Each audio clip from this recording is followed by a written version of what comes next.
ওই পোশাক আর ওই ওই পোশাকের থেকেও একই রকম ঘুরান আছে। বলেন সুবহানাল্লাহ। ইসমাইল চাললেন, আমার বাবা এসেছে।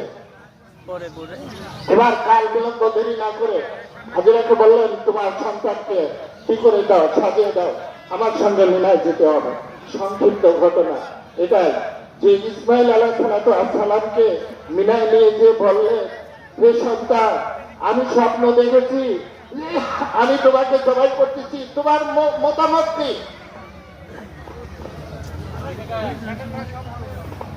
অবশ্যই হাজিরিন, রাস্তার আশপাশে ভ্যান রেখেছেন বা মোটর সাইকেল রেখেছেন, আপনারা মোটর সাইকেলটা একটু সাইডে রাখেন। আর যারা রাস্তায় ভ্যান রেখেছেন পিছনে ভ্যান রাখবেন না, ওই ভিতরে দিয়ে আসেন। আর আপনারা জায়গায় যদি ওখানে সংকুলন না হয় তাহলে আপনারা এই রাস্তার সাইড দিয়ে রাস্তা ব্লক করে আপনারা দাঁড়াতে পারেন, কোনো সমস্যা নাই। এই যে খালি একটা ভ্যান দেখা যাচ্ছে আর বসে আছে, ওই ভ্যানটা একটু সাইডে দিলে ভালো হয়। না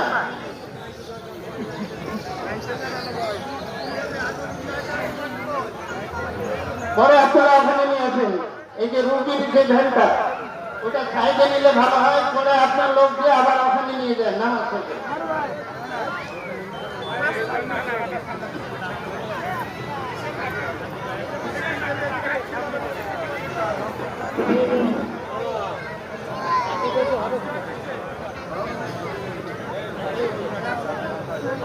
আর বেশি দেরি নাই, আমরা তাকবীরে আল্লাহু আকবার, আল্লাহু আকবার, লা ইলাহা ইল্লাল্লাহু, আল্লাহু আকবার, আল্লাহু আকবার, লিল্লাহিল হামদ।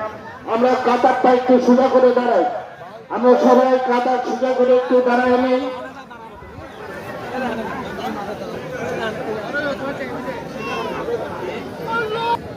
সবাই তো ভয়েস দিয়ে দেয়।